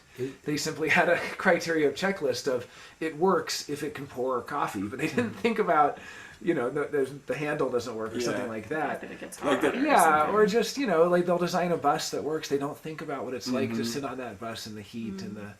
QWERTY the keyboards glare. were designed because typewriters, people were typing too fast, so they jam up the typewriter, and so the QWERTY was to slow them down so they wouldn't type as fast, There you go, yeah. instead of just a alphabetical. Weren't there? I listened to a podcast once, and there was at one point, like before QWERTY came around, there was like everyone had their own different kind of keyboards, and Oh, it was wow. chaos. Yeah, so I mean, some logical person obviously invented the modern keyboard, but Yeah. also maybe not considering how the actual experience of using it is. So I mean, this is the classic debate even in product design between something like Apple and Steve Jobs, who was very experiential and said, if you're a craftsperson and you're building a cabinet, you even finish the back of the cabinet, even if the cabinet's going to be against the wall, because the craftsmanship is such that, if you're moving the cabinet or something, you want the experience of moving it to be like, oh, that's a nice thing. The back of that cabinet The is just really experience is nicely limited finished. if it can only be viewed this way. Yeah, well, it doesn't matter. If you're experiential, that's what you care about. But a logical person would say, well, we're only going to see the front. We don't need Yeah. to see the back. It's like the engineer, like the classic engineer's dilemma, where they're not. Yeah, versus engineers design. versus designers. Yeah. And that also correlates to the idea that logic is more so-called hard sciences and that the abstract is more in the soft sciences. But that's only like a modern. That's something that really irks me. Just The idea like- of soft sciences. no, the idea of like hard science and soft science, like Well, I know, but a lot of people like argue about scientist that. versus engineer, of like Well, but artist versus scientist, like Yeah, I mean, obviously there are Renaissance people who can do both, but I do think it's. I mean, if you've never met a scientist who has no taste or an artist who is totally terrible at yeah. anything logistical, I mean, not everyone can do everything. Now, I do agree we shouldn't necessarily call them soft because it kind of makes it like the weaker sciences, Yeah. like the easy ones, the social. Oh, you're a sociologist. You're not a hard scientist. You're just doing those easy I just sciences. don't like the strong bifurcations in the modern world, and I think that people can have a lot of different aspects to them. Obviously based on their design, but it's just No, a it's true, personal, it's true. personal vendetta of mine. Sorry. Well, no, I'm just saying that, I mean, I also wish everyone could do both.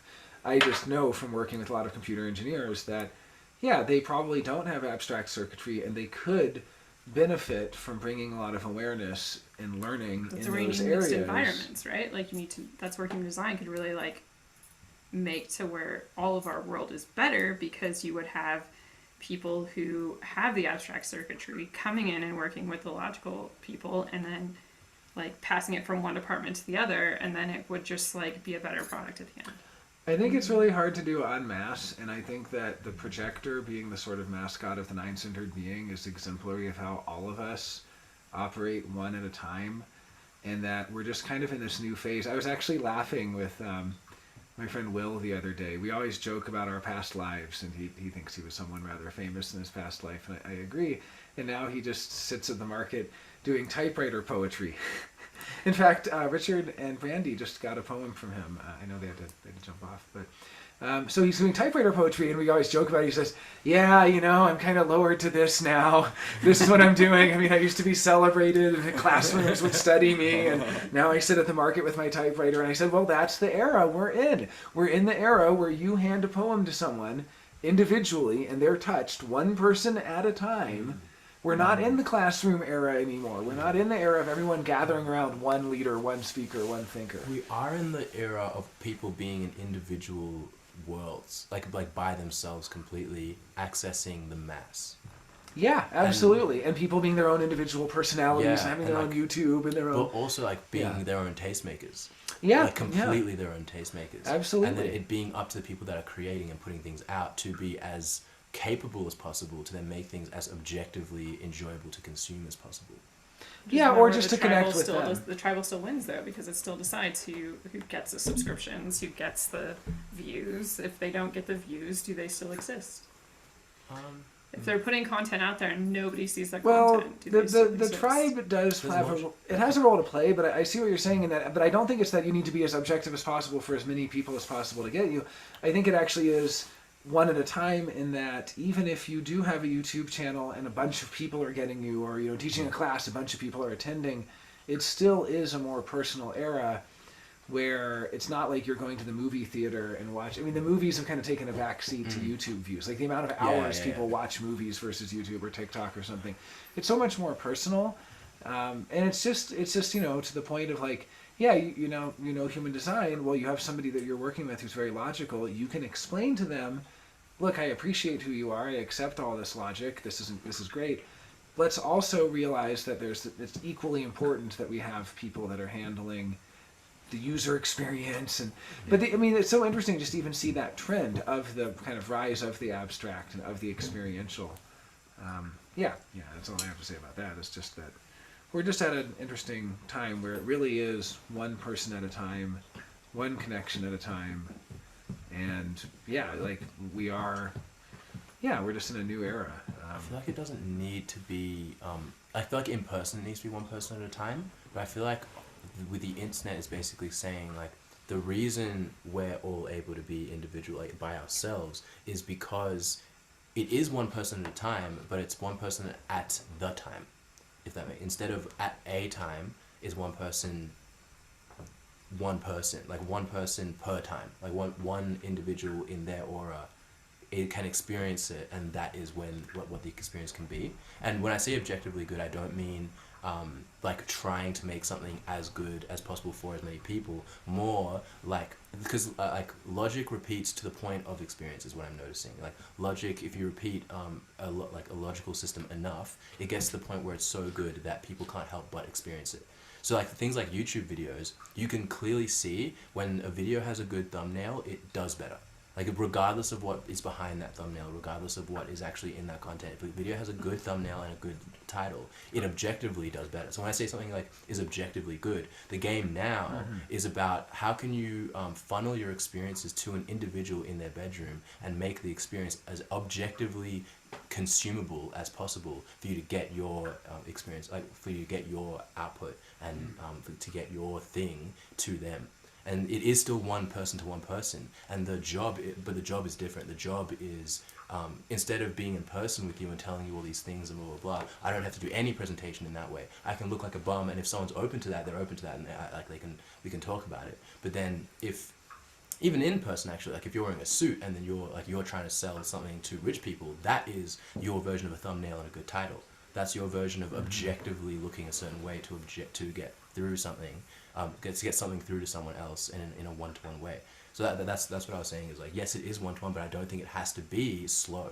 I think it can actually be faster because it's faster. one-to-one. It's going back to that infinitesimal mountain thing, like with time, right? Exactly. Because it's happening. Everyone's having these individual experiences at the exact same time. Exactly. Like if you repeat something enough to the point, like if you repeat your like giving 10,000 readings to a bunch of different people by yourself, then you get to the point where you see objectively what works, what doesn't, with every type, every person, every channel, every sort of thing. It doesn't matter who it is, doesn't matter what it looks like to be the person.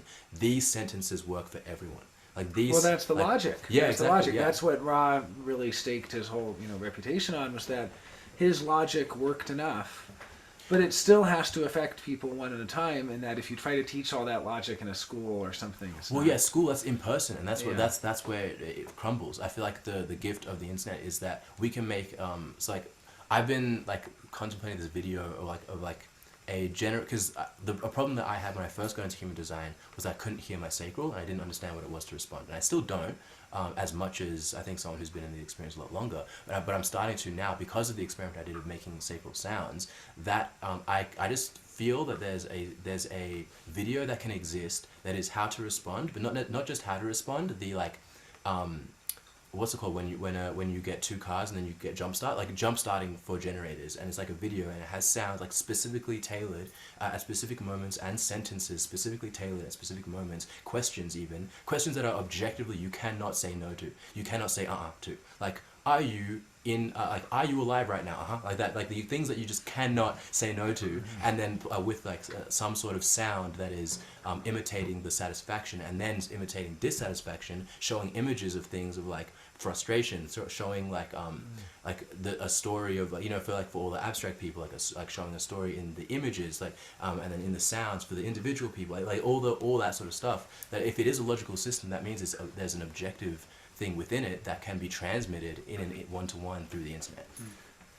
Well, there absolutely is. I mean, you can transmit so much. It's just, I will say, something that is so important and I think is difficult to transmit is really that it's not, the logic is all in the information. And so when you take like an LYD course, for instance, the LYD instructors, Living Your Design, they give you the course book 2 weeks in advance and you read it, and they just assume that you already know all the information. So the information that you have, all of the logic, is something that you're going to have to study and repeat and put into practice and try out and all of these things. What they really try to convey is just kind of a way of being in the world, and it's so hard to do that. I mean, even that's a group. It's not really one-on-one, but it just, I think, that video is a great way of conveying information, but there's just such a difference between information, experience, and knowing. Mm-hmm. Like, I learned the information, I had the experience, I still don't know. And the knowing is something that can only spontaneously emerge. Even one-on-one, you can't guarantee that knowing. I feel like knowing comes from seeds, though. Knowing always comes from a seed. Like you never really need, unless you have 6124, but even then there's like a seed probably like from 3, 4, 10, 20 years ago that like just sprouts suddenly, and then that's the experience of just like understanding the thing. Like knowing comes from the seeds of logic and experience. Like you have an experience, you see something, you don't know what it means, and like that confusion creates some sort of pressure that and then goes through the argument, blah, blah, blah, blah, and then Well, knowing, I think, comes from mutation, and there's a state of not knowing, and then suddenly something changes, and you know, and it's not, you can't really formulate. That's what's so frustrating. That's what's frustrating to logic and to the abstract, because the abstract is like, if you have this experience, you will know, and logic is like, if you understand 2 + 2 is 4, then you will know. But knowing is still this individual mutation where I mean, obviously something cultivates it. I think what cultivates it is Some really experience of the new. or just embracing who you are as a person, to allow, like, when you allow somebody to be really melancholy, when they're melancholy, they might come out of that knowing something new. But if you say, what's wrong with you? You're melancholy. Try to be, if you follow this pattern and just do 10 jumping jacks every day, you're going to feel great. I mean, it's not going to work for them. I don't know. I mean, I see your point. Human design is a logical system. We do need supplementary logical experiments like the one you're talking about. We need that, because those experiments will help to reach people that aren't reached by the existing logic of it. And I guess like the end goal of a video like that isn't for people to understand what it's like to have a sacral response per se. I feel like the end goal, I think the only end goal that we can really do, like have with human design knowledge at all, is to start the process for someone. Like, because there's no way that anything after the seed being planted can be, like, anything after that is no longer the responsibility of an analyst or anyone. Like anything after the information's gone into someone is up to them. And I feel like the best thing, what we can do is find what is objective, like find through the people that we've seen what is objective about when we put information in this way. How does it then 5 years later show? when we put information in this way, how does it show here? When we put information in, when the first time someone's heard about their design is introduced to them in person in this environment, blah blah blah, and their chart is this, what is it like? Like it's just like But that. there's so is many the- variables. Exactly, based on yeah, their and that's why it's channels, like that's why it's and their experiences after that moment of introduction. Like, is it reintroduced?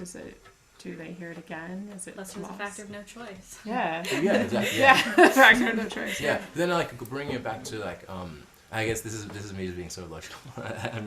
But bringing it back to like logic. If you repeat something enough within a certain frame, there's no room for messing up. Like, there's absolutely no room for messing up. Like if you repeat a If song. you have that receptivity in you in those right channels. Then Yeah, well, yeah. If you have, like play a song 10,000 times and you are like excited about doing that, when you're getting on stage, for you, you're not playing the song. You're seeing how can I move my fingers, and then I wonder if I can play this like back with my guitar back here. I wonder if I can do this like this. I wonder if I can because playing the song is just like the start of it now. I feel like that where human design can get to the point where the understanding the logic of it is just the start of it. Like that's just the basics. Like, that's just like we all get it. We all understand it. How can we transmit it in a way that like human design is going through the lines process. It's going through the first line foundation and the second line and then the third line I feel like was what we're in now of the trial and error of it all, and then like that's when we get to the fourth line of it all, that's when we're going to start to really actually be transmitting it to people,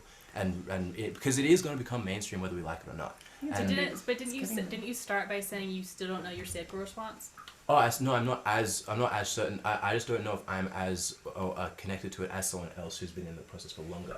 Because I think there's but you also know yourself. yeah now Okay. now I can because like now I've gotten it to a point where I can understand even if I'm like go against it. I'm not necessarily that I go with it every single time, but when I go against it, I know I've gone against it straight away. When I'm going with it, I know I've gone with it straight away. There's like I just really recognize it because for me it's not actually a response, and now I know it's not a or For me it's the frequency of sped up so much that it becomes a or a like it's not actually it's not words or anything. It's like just a frequency, and it's like a motor just running like constantly.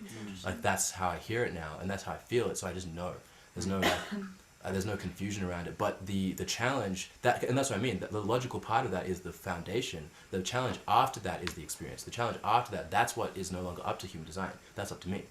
Like that's up to me to like want to decondition. That's up to me to want to like continue to do that process. And after that, like there's no point really caring if anyone does it or not. Like, cause if the information is transmitted to the point that it's so good that it's objectively like, yep, that's how you can recognize the response in yourself. Then the choice is up to them, and then it's like, all right, cool, our work is done. I don't see the problem at all with transmitting or that we're getting ready to transmit. I see that the greatest transmission has already happened, and the people who received that first generation transmission already received the best transmission that will ever be transmitted. In every generation, the transmission deteriorates and becomes worse and worse and worse. And so we're just trying to make it deteriorate the least amount possible. So I don't see it as actually possible to improve the transmissibility beyond learning directly from Ra. To me, that is 1. And then next level is 0.9, and then 0.8, and then 0.7, and we get to 0.6, 0.5, 0.4. And it's kind of just gradually fading out. And so I don't see it as like we're learning how to actually transmit this in an improved way other than... But what about a 0.6 and a 0.7 adding up to greater than 1? It doesn't work that way because every single... This is fractal lines. This is... Yeah, any comments? Sorry, more people... Oh, no, I just wanted to be Kara to speak. Oh, yeah, no worries. No worries. Yeah, but no, but it's just... Yeah, but if there are comments, please jump in. I can't see behind me. But I just thought she had something to say, but I don't know if she does. No, I'm just laughing, watching like his mind Oh. going. Ignore it. no, I mean it's just from my perspective, the way information transmission works is that there is only information loss, and that information loss is inevitable. So I am interested in what you're talking about because that may be the best way to preserve the information as best as possible. You could even use Ra's words though. Like, Well, absolutely, and formulas. I mean, even if you're not using the words, you're using the formulas, as you're using the mechanics. The CDs, like all the sounds Well, of Ra speaking. I mean, the Like, mechanics are incredible. I don't even know if it's the sounds as much as the mechanics need to be preserved. I guess I'm just saying, from my perspective, the way the fractal lines move is that they always deteriorate step by step by step. And so the real question is, in that game of telephone, how do we like it's going to change. There's going to be information loss. How do we somehow preserve as much as possible?